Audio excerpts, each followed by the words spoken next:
Good morning. Hemshech Ayin Beis, Volume 3. We're at the bottom of page 1451.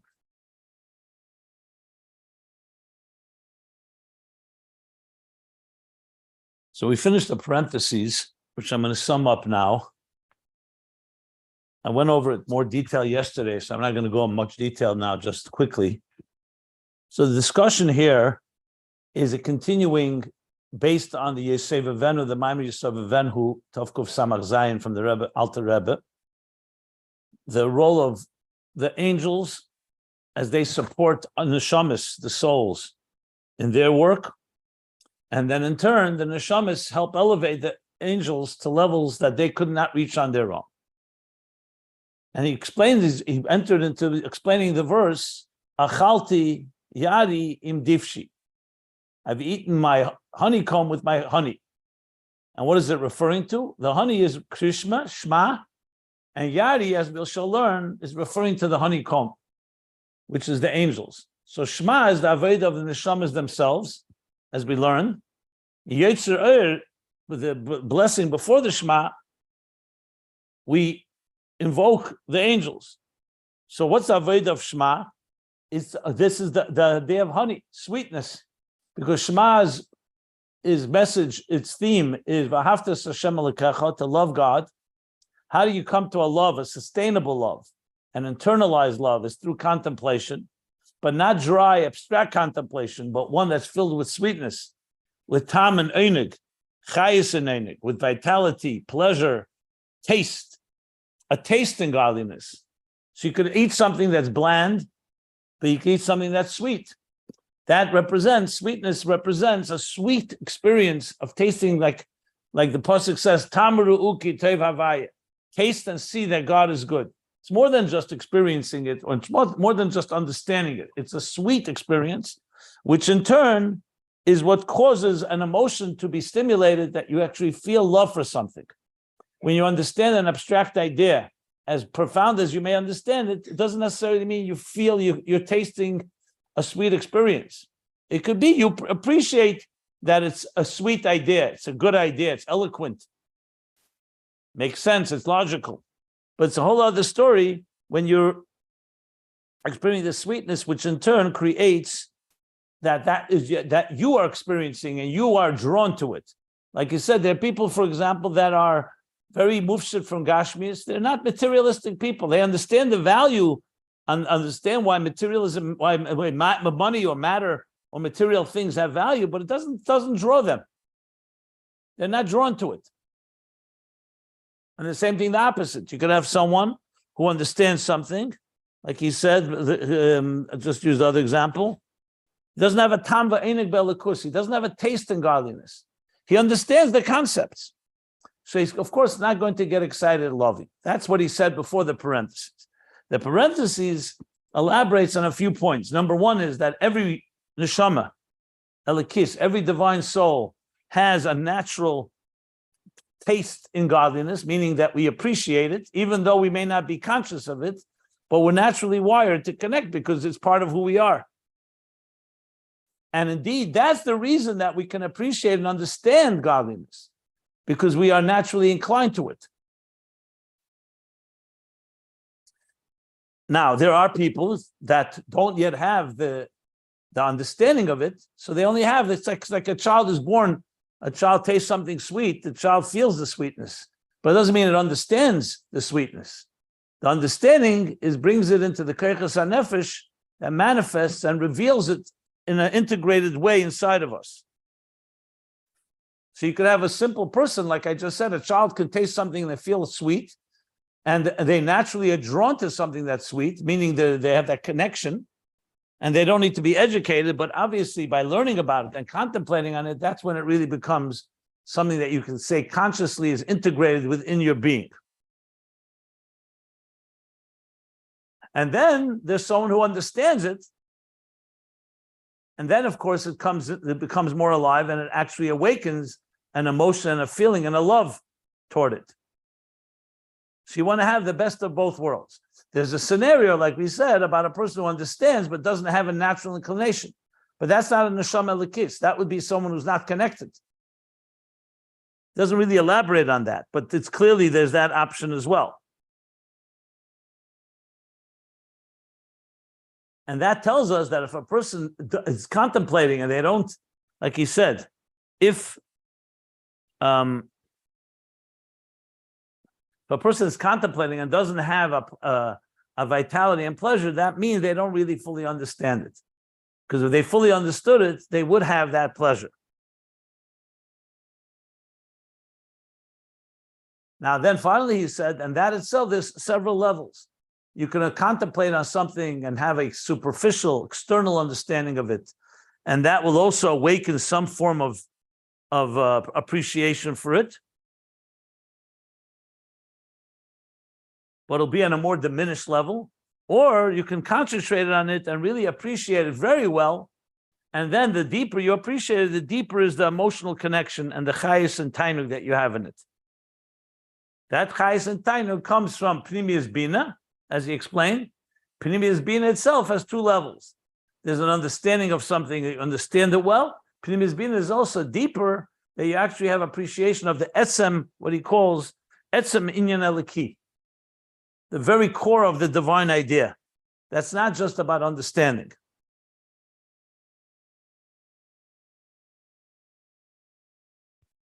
Okay, so I said I would explain a bit more what that means. So this is a summation of what we learned. I wanted to add one more thing.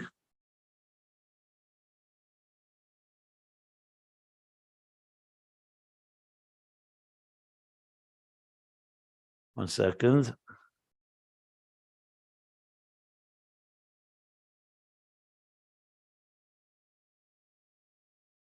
Yeah. So we have two things here. One is how we're fundamentally wired, which is essentially a person has a natural connection, like I said, a child to a parent. Or we naturally have certain, like I said, a child, you put honey on a child's tongue, they'll feel sweetness. May not appreciate it and may not understand it, may not be integrated, but it's there. And that's why when they do learn about it and contemplate in Shema, then it gets internalized and it awakens a deep love and a passion. And the more you contemplate it, the better it is. The more pleasure there'll be in it. Okay. But I wanted to talk about what does it mean to understand something. Another is to experience it. What he calls etzem, asoga be'etzemin eliki. So, let's use an example. Let's say someone describes to you an awesome sight in nature or a beautiful painting, but you haven't seen it yourself. And they explain it very well. They describe it well to the point that you can get a feeling and a deep appreciation for that beautiful sight. But then we say seeing is believing. When you see it, something is added that's hard to put your finger on it. Are you understanding it better when you see it? Not necessarily. As a matter of fact, you can see something and not understand it. You still its beauty, but you don't necessarily know you can't necessarily fathom and explain it. So you could explain something and not experience it in the fullest sense. You could experience something and not explain it, or not have the words to explain it. So ultimately, when we're talking about intelligence, so I've explained a number of times that ultimately seichel was given to us not just to understand things. You know, most people think the human race is superior because we have intelligence. Talk about artificial intelligence. We have intelligence. We can be creative, we can calculate, we can strategize, and we could overpower things that are far stronger than we are with our minds. Our mind has that ability. And look, we've conquered how much we've tamed elements. We've created civilizations. See, we don't know the power of the mind. But Chassidus, Kabbalah, Chassidus, Torah comes to teach us that the mind was given to us not just to understand and to develop technologies and sciences and medical breakthroughs to make life easier, to give us the ability to dominate over the world. There's a reason for it all. The reason that we have that, the seichel, is in order to experience something that's beyond seichel, to experience a higher truth. So subjective emotions, for example, that animals have, cannot experience an objective higher truth. Their emotions drive them to fulfill their subjective needs. If we were just subjective creatures without real minds, to abstract and go beyond our personal needs, we too would be subject to the rules of survival of the fittest, so to speak. I don't know if that's the right expression, but that's the idea. The mind allows you to imagine, it allows you to travel to places that are beyond the human subjective experience. It allows you to experience God, transcendence. So the truth is, the mind is not just a calculator, not just an ability to strategize and to create technologies and to dominate the world. It's to bring godliness into the world, to bring a higher truth into reality. So it's not just that I understand something, it's about experiencing it. So when you say Pnimius Binah, he says, Hasaga be'etzem ha'inyan alaki, he's saying that the comprehension, more than just understanding the logic of it, and the dynamics and the anatomy of it, that you're actually understanding the etzem eliki. You are experiencing the thing that is called the very core of the divine. And that's the difference between, let's say, a scientist who's somewhat detached from the idea that he's understanding, and a person who is experiencing etzem eliki. They're experiencing the godliness of it, the grandeur of the divine, transcendence within it. So Levushi Asaga is the explanation of how we understand it. You can call the formula if you wish, the equation. And the Etzem Eliki is understanding the godly transcendent element in it, which is greater than just the logic of it. That's why you could find, for example, you could find programmers. They program excellent, they code, but they don't necessarily know the full spirit of it, like the owner of the company or the one that hired the programmer does. You could hire workers and contractors to build a beautiful home, but do the contractors and the workers know the spirit of what that home is meant to be? That you want to give that home to your child, or you want to live in it and to be able to learn Torah in it and invite guests? They know what they need to do. They know let's call it the mechanics of it. So in a way, when you learn Nigla, and you learn, let's say, the Lamates Malachas, the 39 types of work you're not supposed to do on Shabbos, you can be a master of the mechanics. But then there's another thing, being Shabbosdik. What is Shabbos? Vayichul HaShamayim, the worlds are elevated to a higher spiritual place. So there's the mechanics of something is more the Levushi Asaga. And the spirit of it is the soul within the mechanics. And that's what he's saying here. So when it comes down to experiencing God, experiencing what we're talking about, V'ahavtas Hashem Elokecha, that's a love for something. Love for something is not just understanding its mechanics. It's relating to it, personally drawing to it. We dance with the Torah. We kiss it. We stand up for it. You don't find Shakespearean scholars dancing with the works of Shakespeare.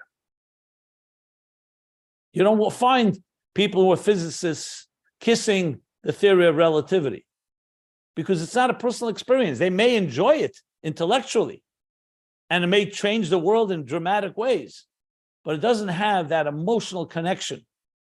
So what he's saying here is that every neshama lekis, every divine soul, has a natural connection, and tam va'enik has a taste. Not every mechanic has a taste in the thing that they're aware of. A taste means that you have a pleasure, a connection to it that resonates with you, a personal experience of it. That's what neshama lekis.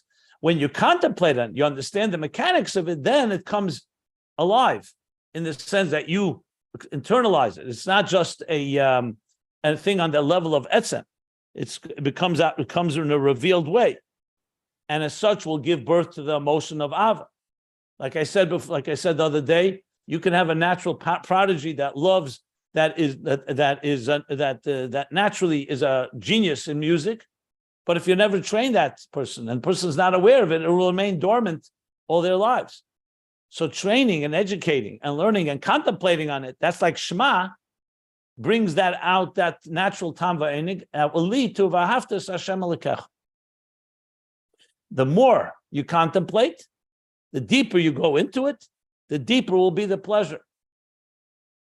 So the pleasure is there, the tam va'enig is there in the wiring, but now you want to bring it alive. You want to bring it. You want to actualize it, and that's the process of the izbananus of Shema. That's why we need to have Shema. So that's ultimately going to explain why this mitzvah, this Shema is compared to divshi, to the honey, the sweetness, the sugar, the sweetness of this connection to the divine, of feeling, experiencing its sweetness. That's a little more explanation of what we've learned. If you have any questions, I'll be happy to take questions. Then we'll continue learning after the parentheses, 4 lines from the bottom of page 1451. Any questions?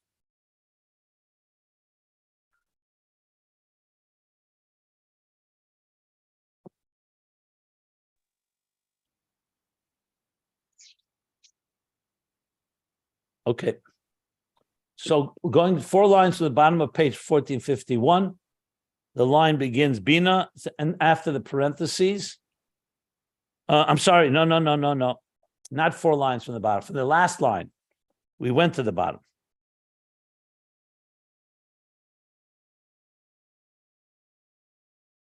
Right. The last line on the page. Sorry. The last line on the page. I do have a question, Rabbi Jacobson. The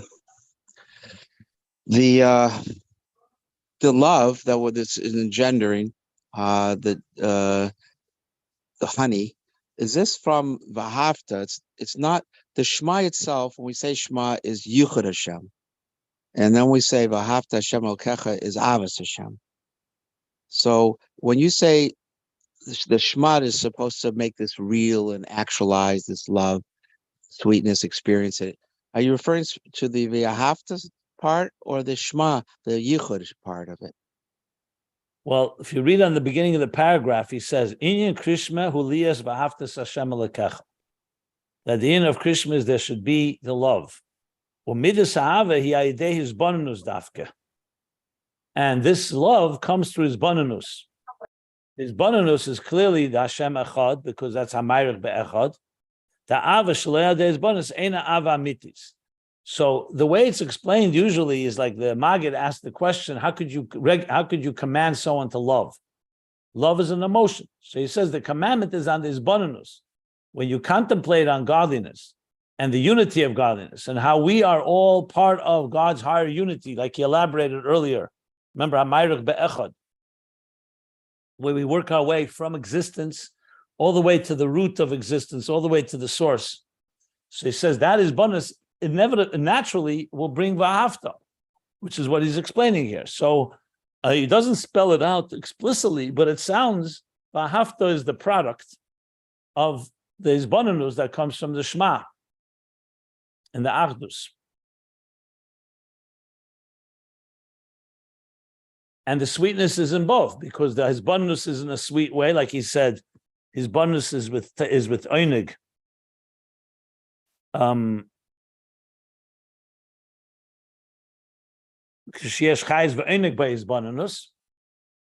Yeah.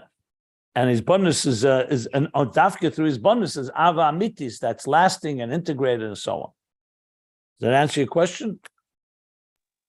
Yeah, so normally you would think that there's Ava first and then you have Yichud. Here there's Yichud and then Ava, I guess. I don't know what you mean by that. I mean, what he's talking here, he says clearly, Ava shaloy ayidei bonus. Ava without contemplation is not a true love. He clearly negates that as the approach. That's why, we're talking about a deliberate effort to have sustainable love. We're not just talking about a sporadic moment where a person loves God for a second. Right. We're talking about something that is a real avodah here.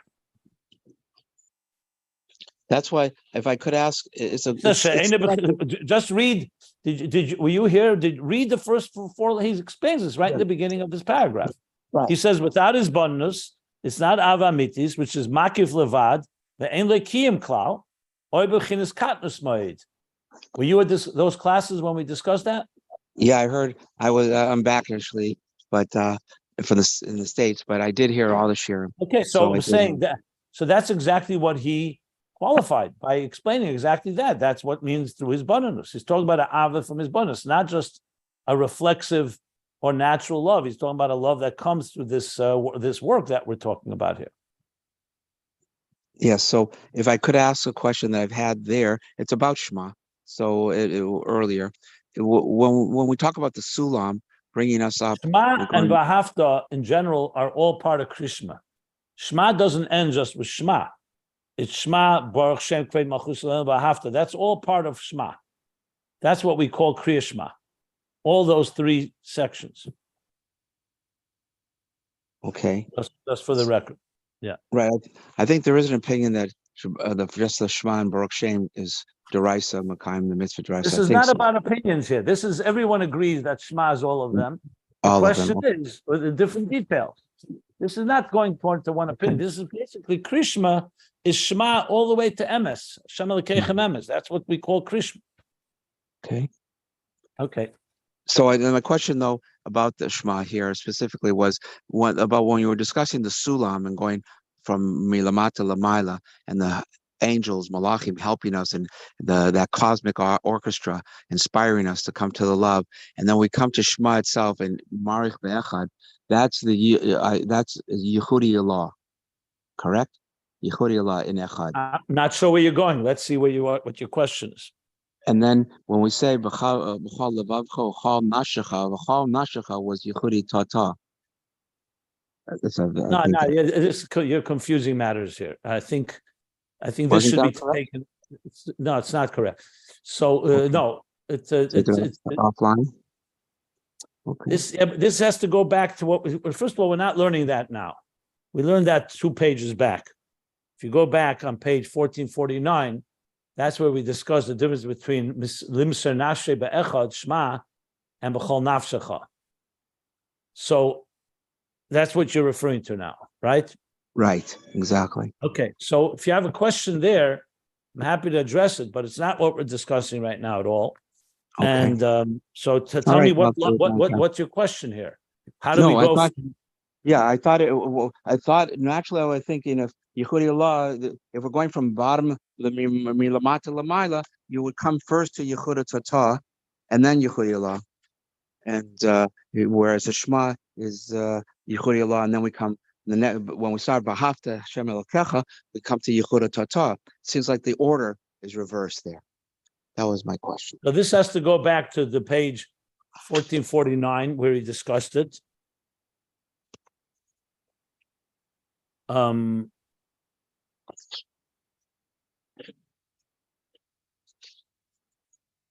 the Mamata Lamaila was generally from Malachim to Neshamas. So from Birchis Yetzer, or from the earlier parts of davening, you get to Shema and Shema Nesrei, that's the Sulam Mutzav Arza. In Shema itself, there are levels. So it's not a contradiction. You're talking about the general prayer, then in Shema itself, he broke down the difference between Ovis and Shvatim. That was what the difference was. The Ovis and the Shvatim. Right? Mesiris Nefesh the Echad B'chol Nafshecha. I understand what you're asking. That it would seem to continue to go from the bottom up, but it's not a contradiction. The fact is, in Shema itself, you could also have levels that go from the bottom up or from the top down. That's how I would understand. Okay.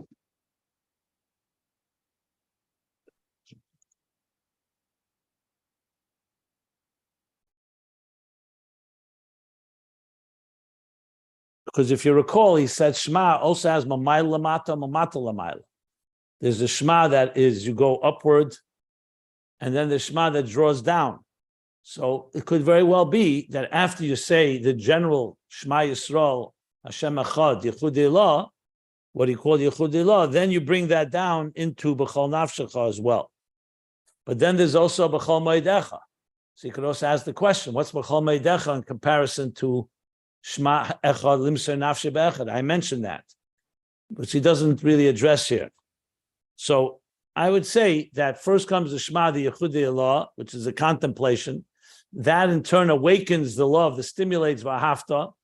Now Vahafta is Mamata Lamaila. First B'chol Levavcha, then B'chol Nafshecha, and then B'chol Meidecha. Because now you're going after the contemplation of Yechudei Allah, the higher level of Yichud, you now bring it into your heart, into your soul, and into B'chol Meidecha.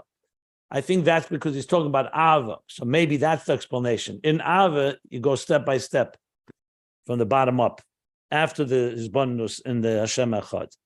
I think that's how I would explain it.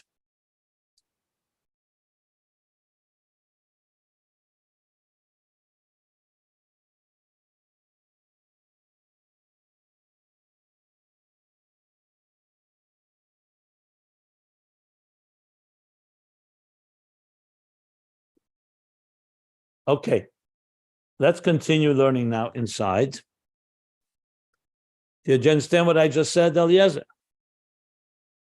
Yeah, I was thinking that could have been an answer. That in the sense that becomes another siyu, like the Malachim helping us, that the Yechudi Allah enables us, so to speak, as another help from to then work from milamata lamaila. It's an additional help from above, so to speak. Malachim from above, with also from the Shema from above. Yechudi Allah then helps us.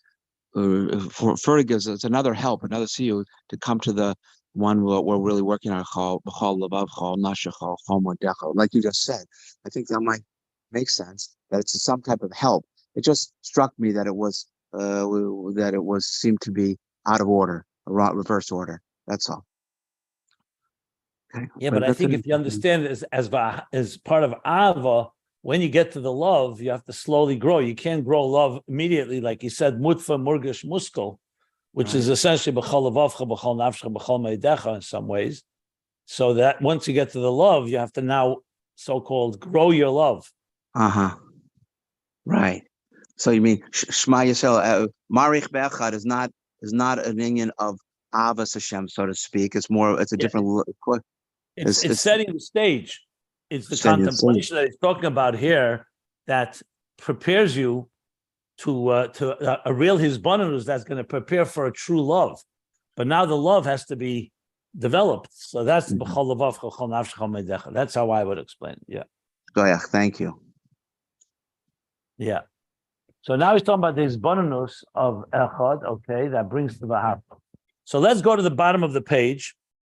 So the end of the parentheses was, because in the Gay here it says, V'hainu sha'enig ba'inyan amush gedav ba'asoga pnimis.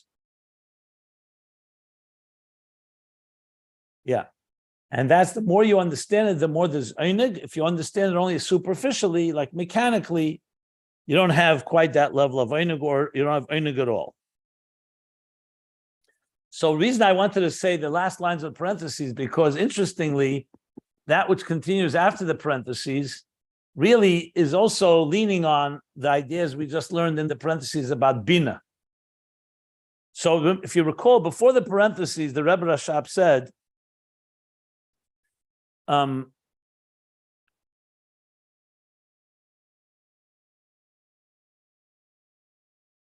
he said like this, that the Hizbonenus has to have tainug, tam v'einig, belakus, for it to bring out, to stimulate true love.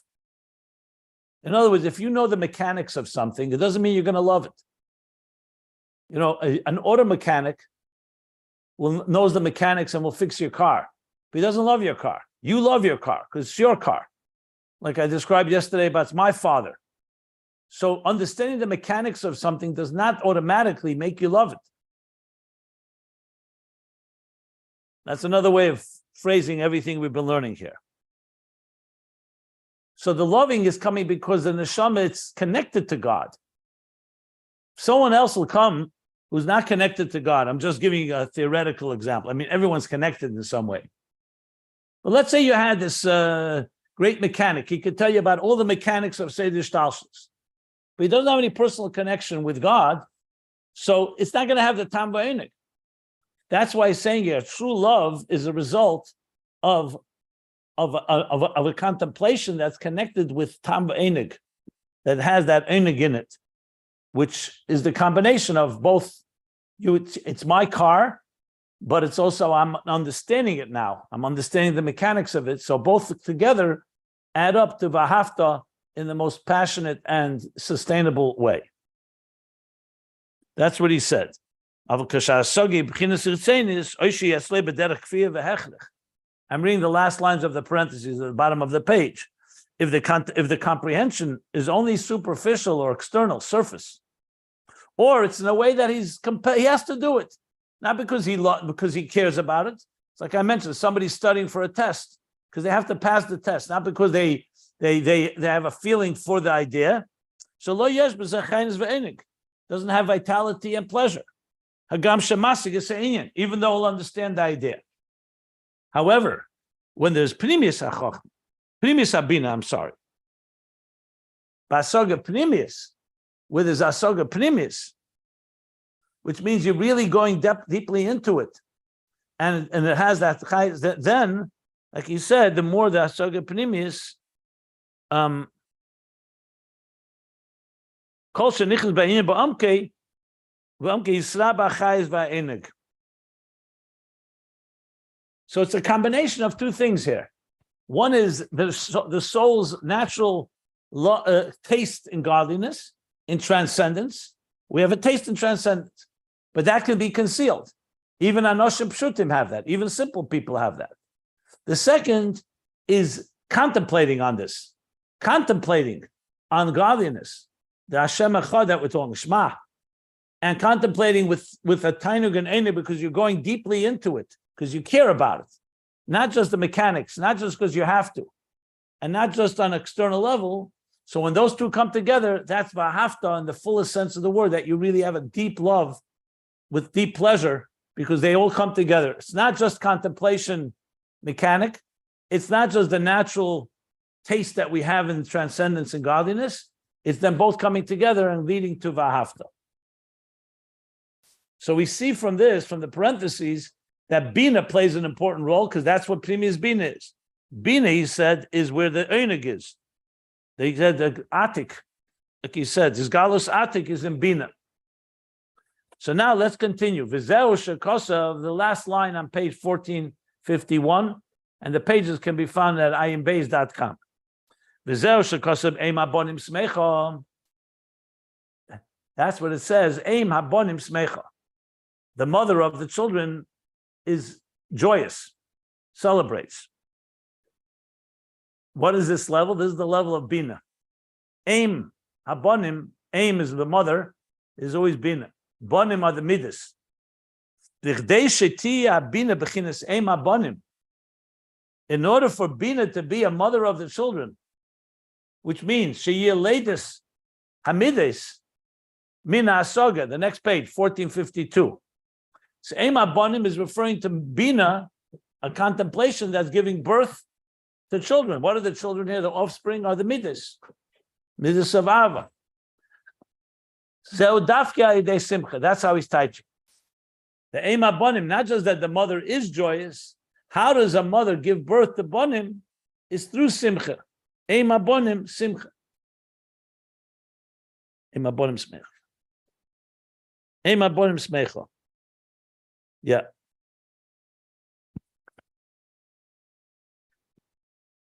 And what is simcha here? I'm on the next page here. No dafka idei simcha. Em abonim smecha. Em abonim smecha is the expression, but the word smecha, simcha. Em abonim smecha. Through simcha. Uksiv, and it says, Ivdu es Hashem besimcha. You should serve God with joy.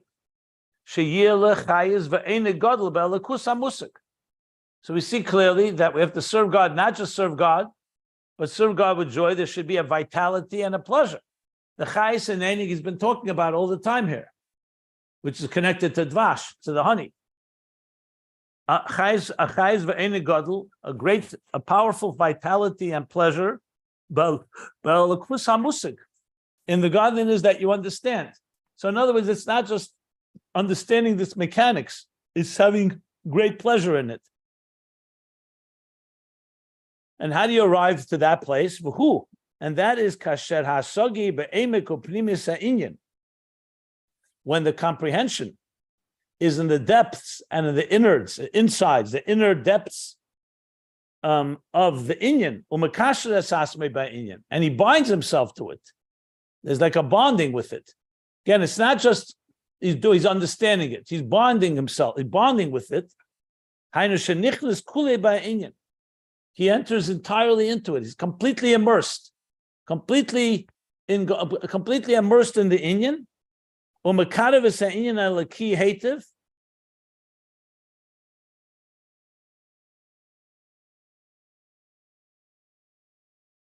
And he brings closer to himself this divine idea, this divine experience. Well, hativ, shu etzle ba'noche teva ba'noche pnimis, that it's absorbed well. Hanoche teva means it's resonates. Uba'noche pnimis, it resonates well and it resonates internally.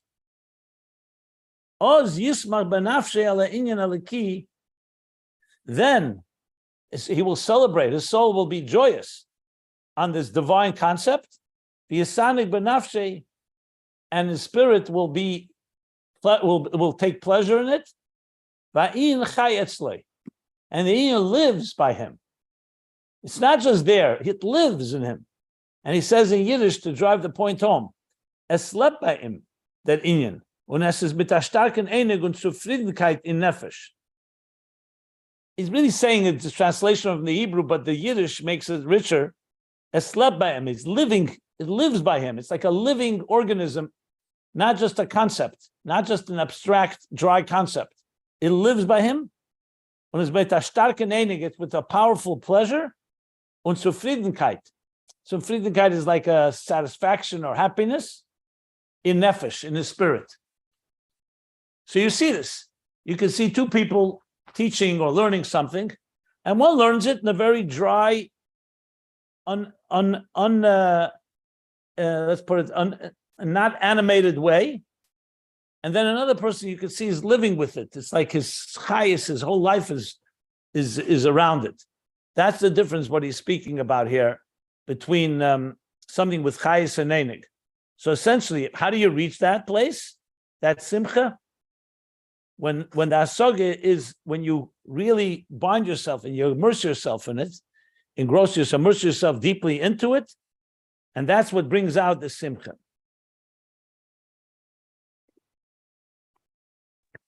That's another superiority. And that in turn, one second, and that in turn creates ema bonim. That in turn gives birth to a true loving emotion that you really love it with a passion and a sustainable one.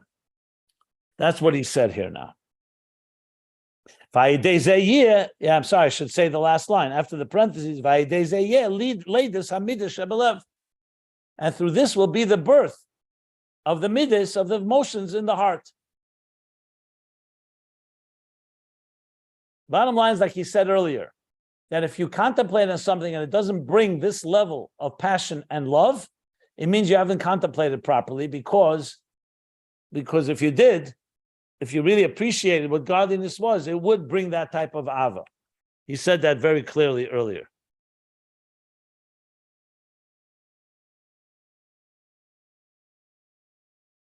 In other words, if you think about God in an abstract way, and it doesn't bring you ava, that's not a surprise.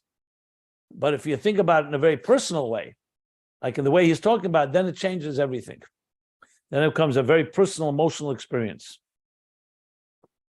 You wanted to say something? Any questions? Let's stop here for questions. This is precisely why Binah is superior to Chachma in these inyanim. Yeah, Binah elaborates, Binah contemplates, Binah develops an idea into a whole. It would be like the difference between Chachma is the seed of the father, but without the womb of the mother, the child will not develop. It's like someone has a flash of an idea.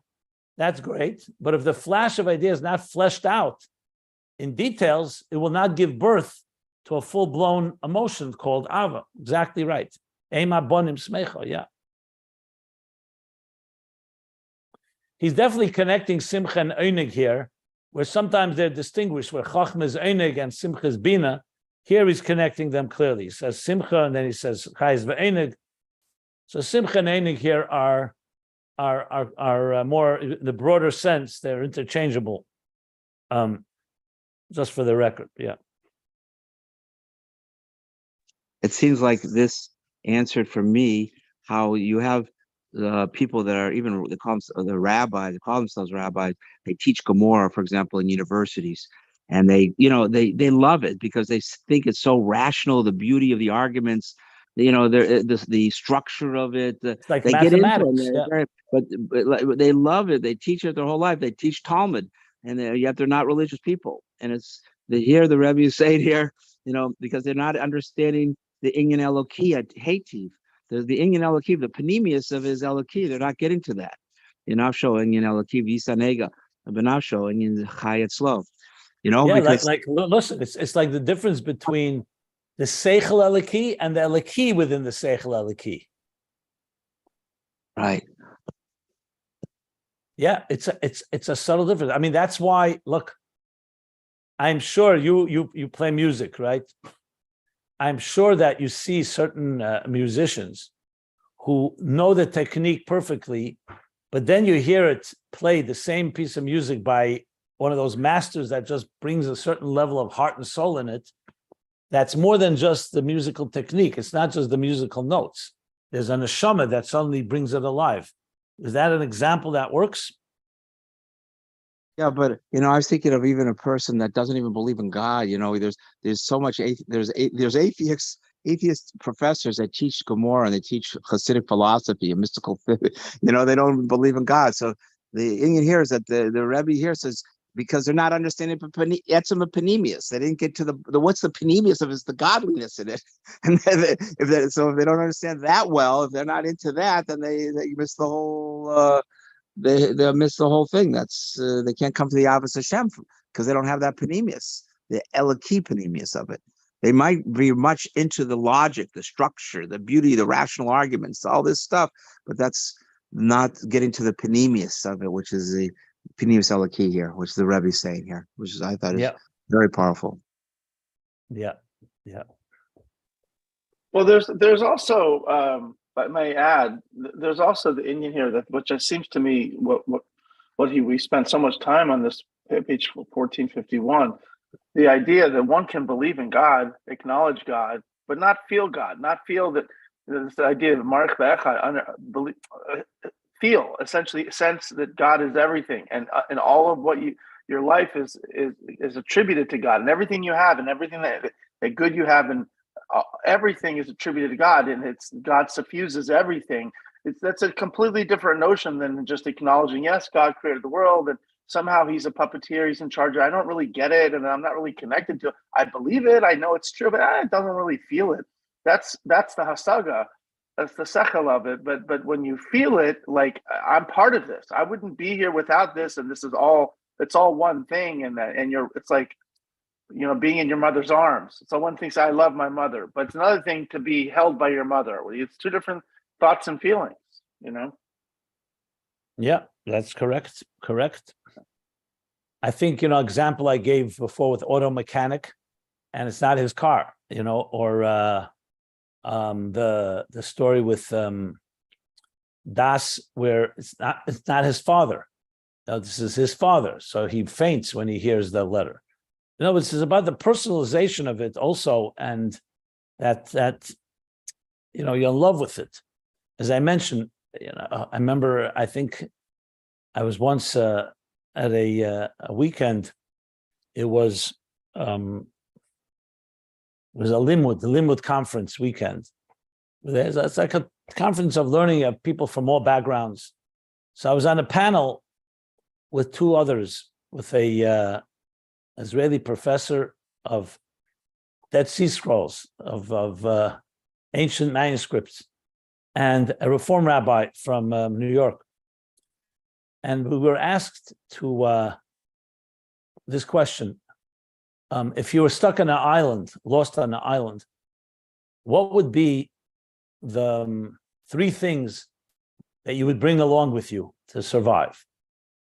So we all were supposed to prepare. So I prepared something from Chumash, something from Tanya, and something from Samach Vav. Okay. And then each one of us, the professor prepared something from the Dead Sea Scrolls and some other text. The Reform Rabbi prepared something from Moby Dick and from some other classics. But listen to this, interesting. So I had the Sefer, I think Tanya or Samach Vav, I remember which one, was on the table. And when we got up to the panelists, got up at the table on the podium, someone had shaken the table or something. The leg fell off the podium. So the books we had fell on the floor. And we picked them all up. And I kissed the Sefer that I had brought, the Tanya, I think. And everybody noticed that. So they asked me, the moderator asked, can you explain to us before we begin, why did you kiss this book? I didn't see the others kiss their books.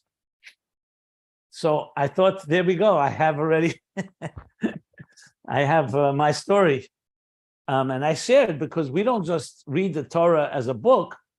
It's our child. It's Chayenu V'Yechemenu. It's our mother. It's our child. It's our love. We kiss it. We stand up for it. We dance with it. We revere it. We don't just respect it. We don't just study it. And I say it's interesting. Shakespearean scholars don't do that with the works of Shakespeare, nor do philosophers do it with the works of Aristotle. So it became something that was very obvious that there's more than just the study of it. It's brilliant study, but it has another element. It's mine. This is my family. It's my love. And I saw it had a visible impact. As a matter of fact, just to tell you the end of the story, after we all did our presentations, so finally I changed. I realized that this was getting too academic and too mechanical. So I decided, because of the kiss, I said, my third text is not a text.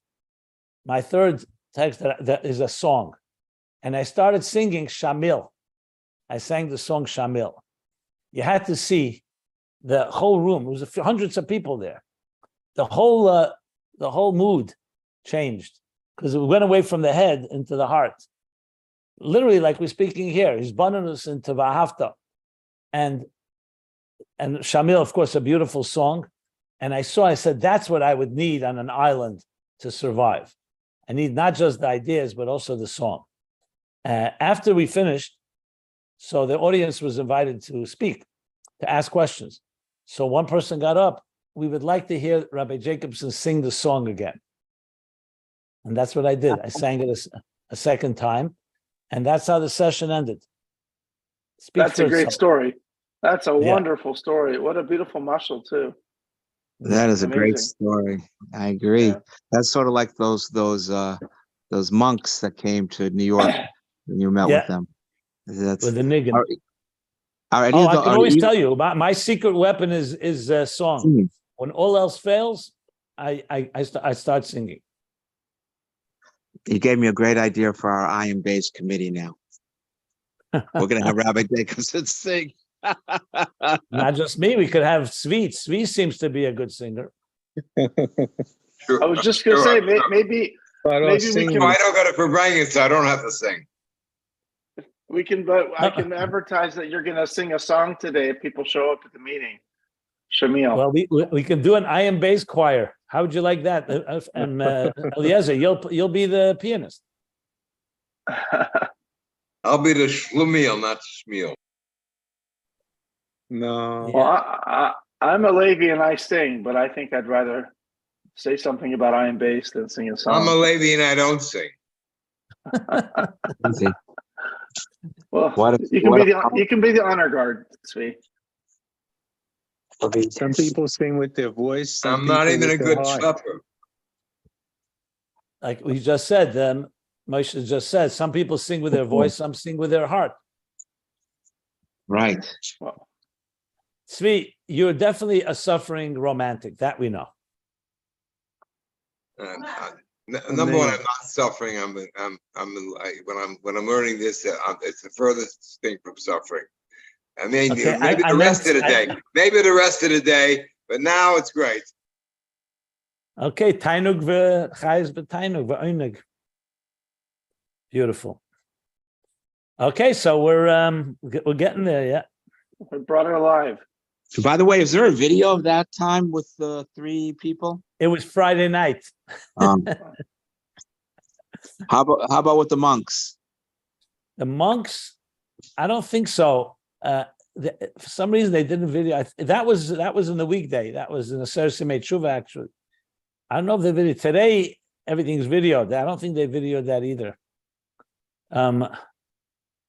Yeah. Listen, I actually plagiarizing the Alter Rebbe when he was in Shklov. There's a very big bastion of Talmudic scholars, Litvish scholars.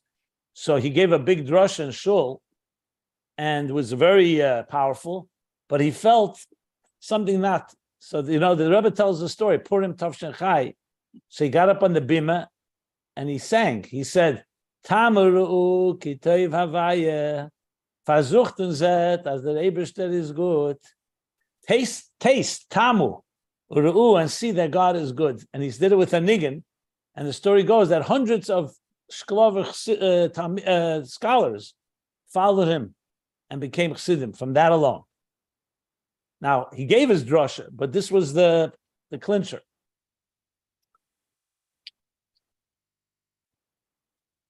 So I got my cue from there.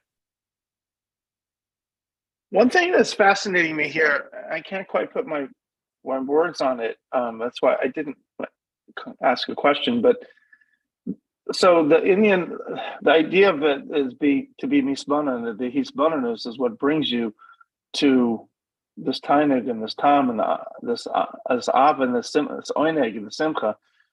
At the same time, we're saying that Emma banim smecha, that the understanding leads to the emotions. So I can't quite put my words on it, but it seems like it definitely starts with thought, leads to emotion. But if you don't have the emotion in the first place, you can't have the right thought. So it's a little paradoxical, maybe. Well, I Clearly thought it starts with thought. Yeah. I thought I explained that. Listen, if a soul does not have a taste in godliness, you can contemplate from today till tomorrow. You'll be like an auto mechanic who's a mechanic of a car that's not his.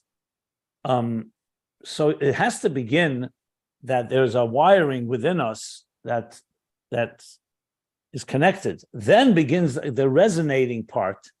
Then begins rather the contemplation to bring it out in a revealed way. That's why I keep saying that it goes both directions. So there has to be something that you have. We are a piece of godliness, so to speak, but then it can remain dormant. And so the hisbananus is critical to get it come alive. And the hisbananus has to be with an oineg and a tam oineg, which is the hisbananus and shmat, which in turn will lead to a sustainable ava, because you have the combination of both, that it's my father, it's my Torah, it's my love, but it's also now I've internalized it and I'm able to appreciate it with hasogi, because without hasogi, like you said, without this bonus, it's not going to be ava mitis. That was a nice summary of very complicated stuff. I don't remember taking this. We're definitely worth it, but we spent a lot of time on this 1451. It's critical. It's really good stuff, but that was a nice summary. It's not over yet. We still have a good 2 pages on this, few pages more. It seems to me like Yitzhak, when you go to a Jew that's unfortunately might not know anything about Torah, you say, "Do you believe in God?" "Yeah, I have a munah. I believe in God." But they don't, until they understand it, until they understand how God creates them and they have a relationship with God and how He creates the world and Chassidus and Torah, they don't have the hasaga to bring it into panemius. And then then you put that together with the understanding, because I always believed in God. From a 3-year-old kid, God was real to me, but I just didn't understand about it. I didn't know about it, so it didn't really enter into my kishka, so to speak, until I started learning Chassidus, especially learning that, and that brought about a whole different level of connection to God. that you just by the Muna has. I have to also add that when he said on page 1451, he's brought commission is bar le'el ba'erach be'inyan mutfa murgish. I think that I pointed it out, but I'll emphasize again, that's a critical piece. Because there he described how we have natural, like a little child has natural love, can have natural love for God or natural love for anybody, for a parent. But it's very different that when the person is a Talmid Chacham and has gone through the whole process of learning and growing, then their love for God is very different than the love of a 2-year-old. Even though the 2-year-old may have the natural and it's not diluted and it doesn't have any, it's not jaded by intelligence and so on. But that's the key thing here. Remember, we're talking about neshama not as its root. We want the neshama down below to experience the essence of the divine. Remember, etzem and gilui. Etzem, you can have something by etzem, but if it's not begili, you're not fulfilling and actualizing its power. The key here is that it has to be actualized and internalized, that we have become godly. Not just that we have a connection to God, be'etzem chelik elikam b'mal mamish, by birth. You don't have to do anything to have a chelik elikam b'mal mamish. It's not even our effort. That's how we are. We're created as such. So it's like appreciating your father, not just having the natural instinctive love. That's the combination here. Okay, let's stop here, top of page 1452.